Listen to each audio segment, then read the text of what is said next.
Hi,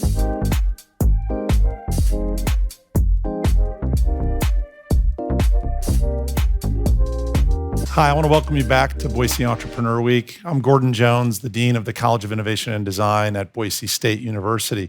I have the pleasure of having Jeff Reynolds with me. Jeff is the president of Reynolds+Myers, which is a marketing consultancy helping companies in the construction, food, and shelter industries evolve into modern marketers. I happen to know Jeff personally. Jeff is a lot more than that. He's been a participant in Y Combinator himself as an entrepreneur. He's been associated with Techstars in a couple of different adjacency capacities, but I'm thrilled to be able to join and Jeff speak with you to talk about this industry, build tech, construction, shelter. Yeah. I'd love it if you, first question right off the bat is, as a venture capitalist, as an entrepreneur, you're looking for opportunities, problems to be solved. What would you say are some of the biggest opportunities in this build tech industry? Yeah. Well, I mean, I think we have to understand that we're dealing with an enormous industry, right? This is, by some measures, the second largest industry in the US. So it's enormous and it's the money involved, it's enormous in terms of employment, it's enormous in terms of its impact. So when you're dealing with a world like that, you're dealing with a world that's very complex, right? Complex supply chains, complex, lots of people working in it. So I think it's really important to understand that while they've been the industry telegraphs its main problems, labor, sustainability, process, those are probably the three big umbrella categories that I would say entrepreneurs should be looking at. There's a lot of people working in those spaces, but in general, labor savings, it's harder to find people, and the time constraints, sustainability, the green building. How do we do this sustainably, both in terms of the environment and in terms of the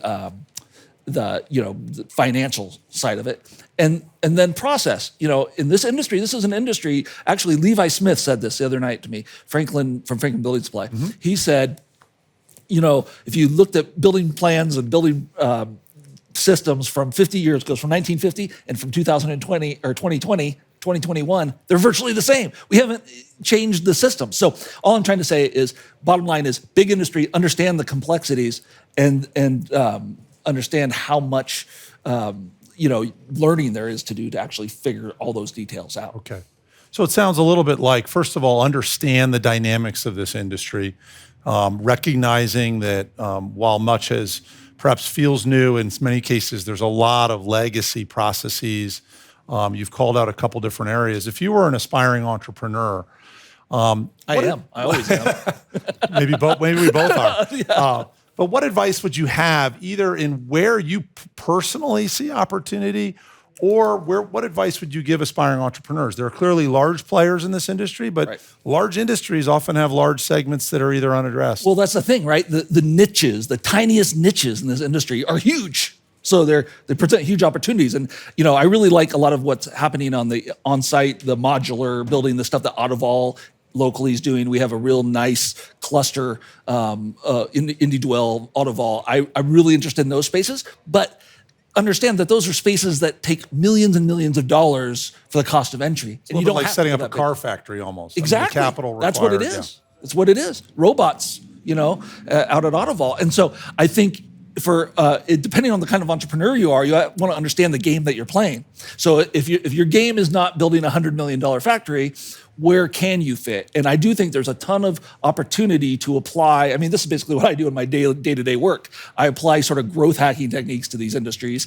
I think there's a lot of room for people to apply technology more broadly to these industries. But the key here is you got to know it. You can't do it from behind a laptop. You got to get your butt out in the field. You got to get those boots muddy, and you have to understand the reasons why things operate as inefficiently. That's what most entrepreneurs look at this space. They go, oh, look how inefficient this market is, right? But there are reasons that it operates that way.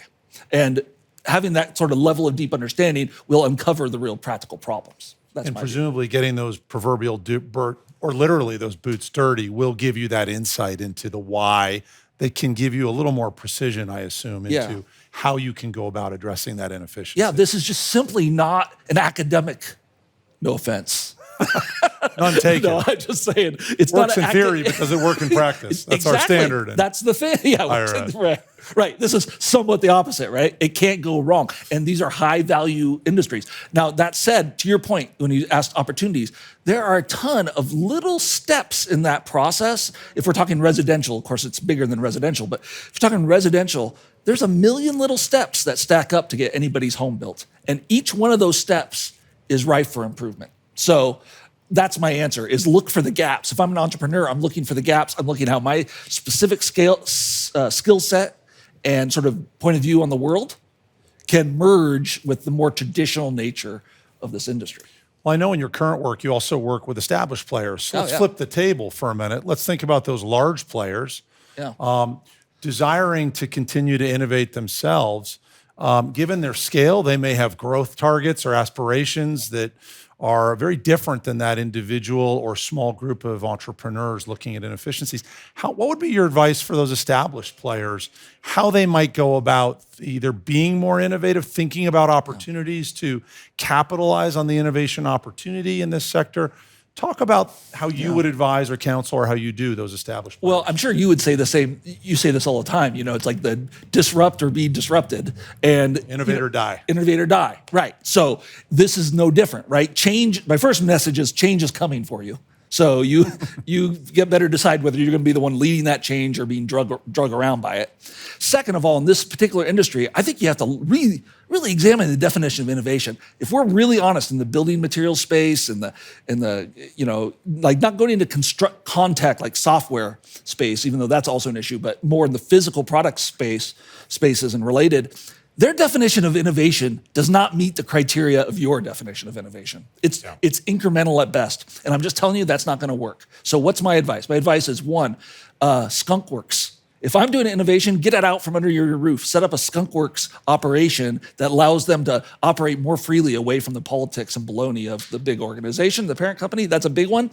And secondly, engage with startups. Both as your own R&D arm. I mean, right? Like a lot of industries, acquisition is a path to innovation. So that's huge for a lot of these companies. But they don't even have to go as far as acquisition. Just know what's out there. Talk to them. Learn them. Use them. I'm not saying use inferior products or products aren't ready for prime time, but actually engaging and using startups will help you, and it'll help them, and it'll help the ecosystem. Do you think it's safe to say that many larger players, what often happens for those leaders is there's a lack of, you get so focused on your domain, you lose your peripheral vision, 100%. right? And that entrepreneur probably has wonderful peripheral vision, but needs to develop, as you described, real knowledge, understanding how to go at it. Yeah, and it's a little bit of those opposites, if you will. Yeah, and it's an industry where distribution and scale really matters, and we're seeing more of that. Which I think, if you just look at home builders, there's massive consolidation, for example. That creates new opportunities. But yeah, I mean, that's exactly what I'm saying, and I'm trying to say that as entrepreneurs need to understand the realities of this market, that scale helps, that these traditional legacy, what I call legacy companies, they have something real to offer. And there's a reason they're successful. So entrepreneurs, the startups shouldn't downplay that part of it. Yeah. And the other side is these legacy companies shouldn't take for granted that they're always going to be in the position that they're in now. Let me do this. We have such a short time together. I've got almost a quick final question for you. Yeah. Let's turn this to Idaho. Yeah. We're here in the Treasure Valley. We have viewers and there's entrepreneurs across the state. What positions Idaho or the Treasure Valley in particular to be truly well-positioned to either innovate or have influence on this build tech industry? Talk a little bit about why this area, region, or this cluster that makes up Idaho or the Treasure Valley is special. Yeah, I mean, we're built for it, is the truth, pun intended. We have a legacy of this. Some of the greatest con-tech companies of their time came out of here. Morrison Knudsen, built the world in the 20th century, Boise Cascade, and many others. And I think the first thing is legacy. We have a legacy of it. But that only takes you so far, right? I mean, legacy gives us a network of people that leads to the second thing, which is connectedness. And that, to me, is really the magic of this area, both Boise and Idaho. You can pick up a phone and call people that matter. 1 degree of separation. Yeah, exactly. Totally. Well, And one last thing, Go for it. which is our culture that has come out of both those things, which is a culture of self-sufficiency, get it done, roll your sleeves up. And I just think, you put legacy, culture, and connectedness together, and we're really well set for this.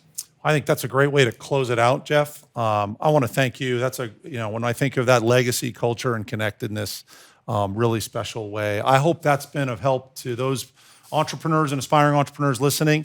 I want to thank you, Jeff. Thank you. And thank Reynolds+Myers. And we're going to turn it over. And coming up next is Build Tech, Venture Capital and Acquisitions. But first, a word from our sponsors.